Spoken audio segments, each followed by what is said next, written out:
Okay, ready? Senior Citizen Saints by Josh Vining and Summer Breeze. Cast, Beverly, age 50 to 60, obviously the leader of the gang. She wears a colorful dress to the ankles with a matching giant hat.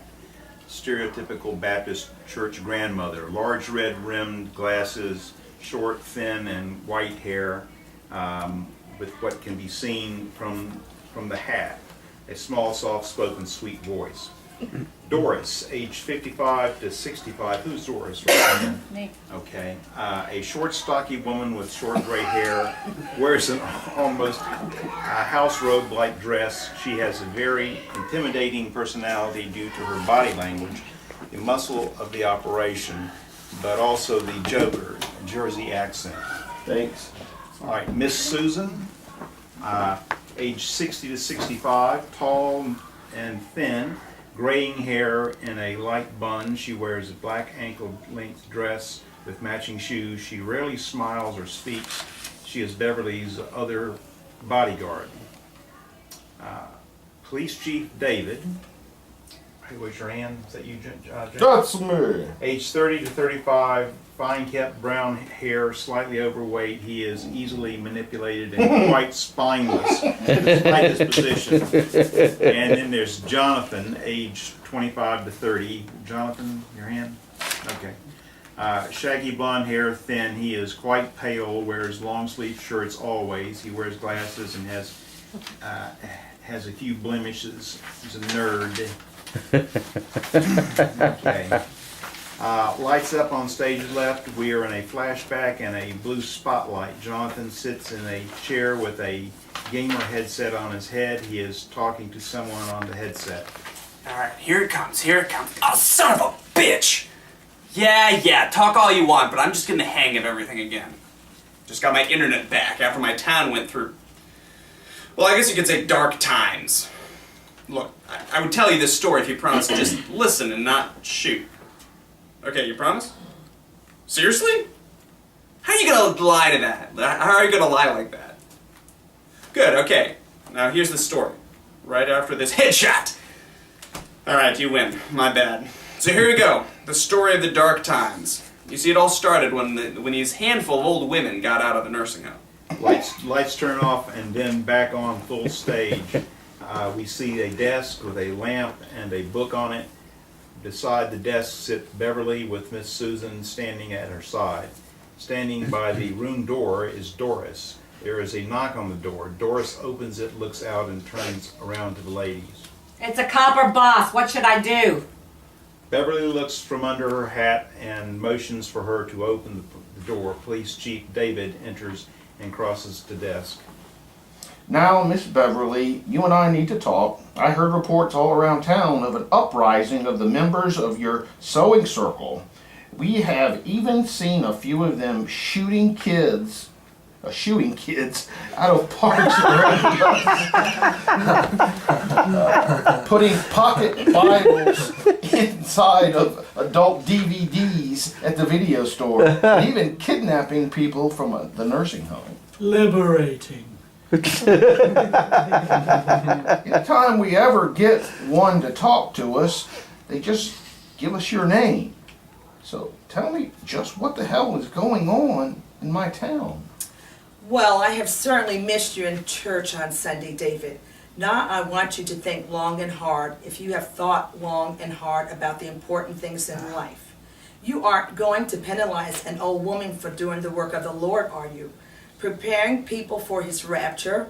I've known you practically all your life. You've helped even helped raise you in Sunday school. Such chubby cheeks you had, and a fire for the Lord. Have you lost your passion for the kingdom? No, ma'am. But there are serious allegations here. Unfortunately, you are the one being brought up behind it. Well, fine. Just let the kids stay in the park till dark when the perverts come out. Pornography. Well, that is just the work of the devil. And how dare you say bringing back my church congregation back is an act of kidnapping? Your grandmother would be heartbroken. I'm not saying that wanting your church family is wrong, but I cannot have you taking people's loved ones. The ones locked away.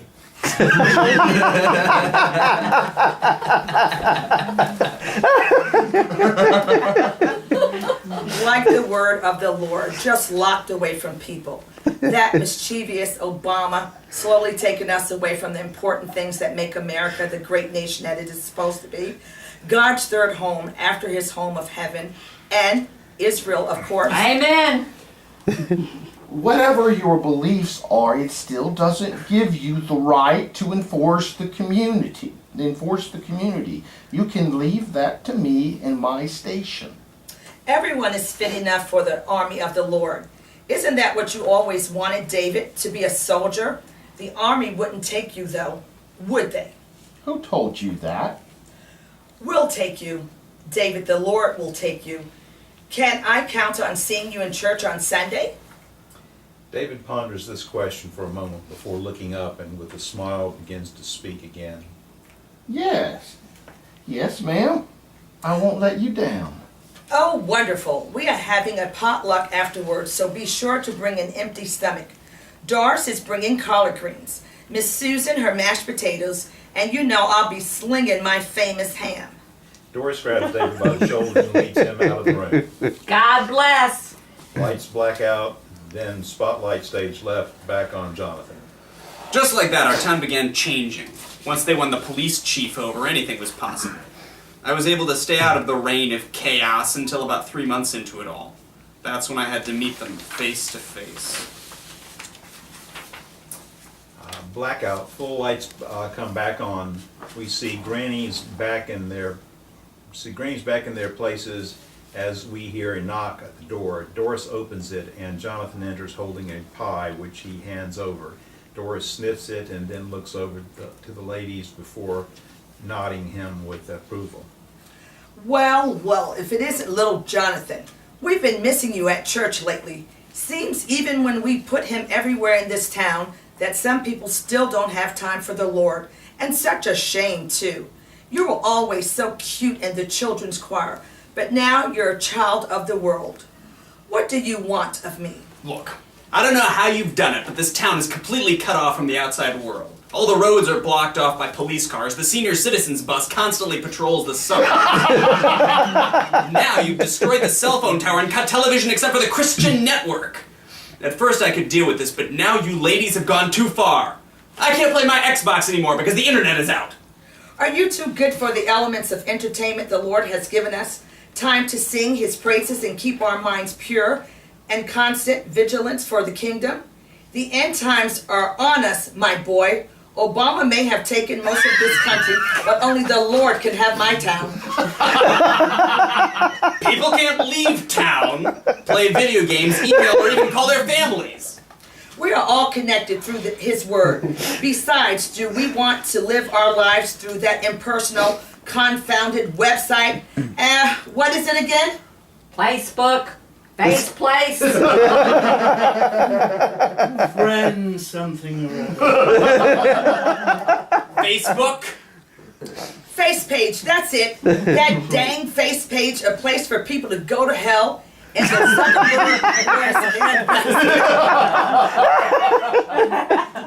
Ma'am, no disrespect, but not everyone in this town believes the way you do, and that means they shouldn't have to have yours forced upon them. Also, like I said before, it is Facebook, and it isn't a tool for hell. Well, I just cannot tolerate blasphemy in my town. Doris and Miss Susan begin to step towards him until Beverly signals them to stop and puts her big hat on the desk in front of her. Blasphemy? Are you ladies crazy? What are you doing? You know why I wear this hat, Jonathan? What does the hat have to do with anything? Doris and Miss Susan in unison grab two black purses from behind the desk and smack Jonathan with them.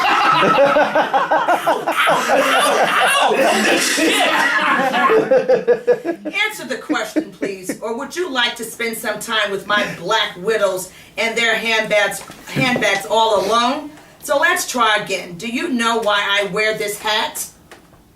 No, ma'am. Because when I have it, people can look at me and see that I love the Lord. They can see his light come off me, reflecting in the colors. When I look at you, I do not see any light filled with colors. I only see darkness. Doris and Miss Susan hit him again. I'm trying to fill this town with the light, boy, and I can't have any dark spaces in it. However, there is a wonderful old saying about this, aren't there, girls? What is done in the dark will be brought to the light. Doris and Miss Susan hit him once more as lights go out.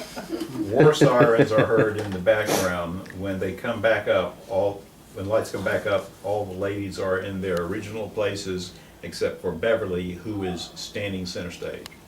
Ladies, it looks like we have reached a new peak in our fight for the kingdom. I am also sure that you have heard the news that they are sending the National Guard here today. I don't know how long the police and our street saints can last, but I know we have fought a glorious battle.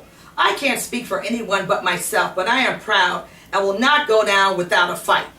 We have held out the secular ways of the world from our town for 6 months now. This can't be the end. The Lord would be proud of what we have done. Church attendance was at a record high after we took all the food there. They got rid of all the technology. Yes, we have taken this town into the light, and of course those liberals want to stop it. They want to put us back in those homes and make us crochet in silence until we die. That isn't my fate. Is it yours, sisters? Not I. Not I. Jonathan enters looking exhausted and worn down. He has become scruffy. I told you that you wouldn't win, Miss Beverly. The National Guard will be here any minute. You might as well surrender now and let everyone return to their normal lives. Oh, my dear child, have you forgotten that the Lord has promised to watch over his flock? Yea, though I walk through the valley of the shadow of death, I fear no evil. For thou art with me. Thy rod and thy staff, they guide me. Jesus, will you stop doing that? Do not take the Lord's name in vain. Ladies, no matter what happens, I want you to be proud of what you have done. We will be welcomed into the kingdom as heroes. I only wish that we would say the same for this boy and the other sinners of the world. Suddenly we hear Police Chief David over the loudspeaker from off stage. Okay now, Beverly, it all has to come to an end. The guard has arrived, and we can no longer help you in this charade. You know we can't do that. We are called to fight for the kingdom. We're supposed to be fishers of men. Look, I know you weren't happy with the activity time at the nursing home. This has gone on long enough. People are starving and have been cut off from the outside world for 6 months now.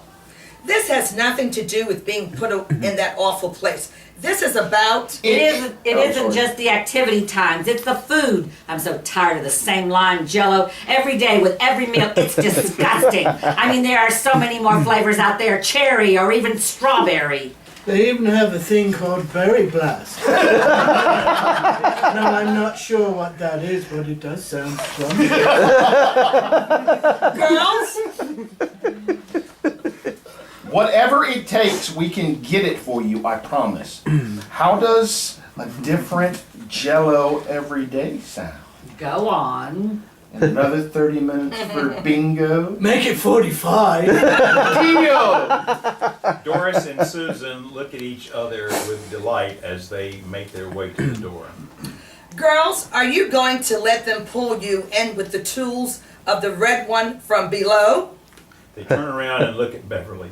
I'm sorry, Beverly, but I can't do this anymore. All I wanted was to be able to make a few changes in the way things were run in the house. I miss the touch of Freddie. Boy, his wrinkly hands know how to make a woman feel. Susan, I do not wish to hear about your sins of the flesh. As for you, Doris, fine. Just go on. I can go through the kingdom of heaven alone. Sorry, Beverly. They walk off stage. Come on now, Miss Beverly. It's over. Let's go back home. Don't you get it, son? I don't have a home or a family. My family stuck me in the home and moved away. They just forgot about me.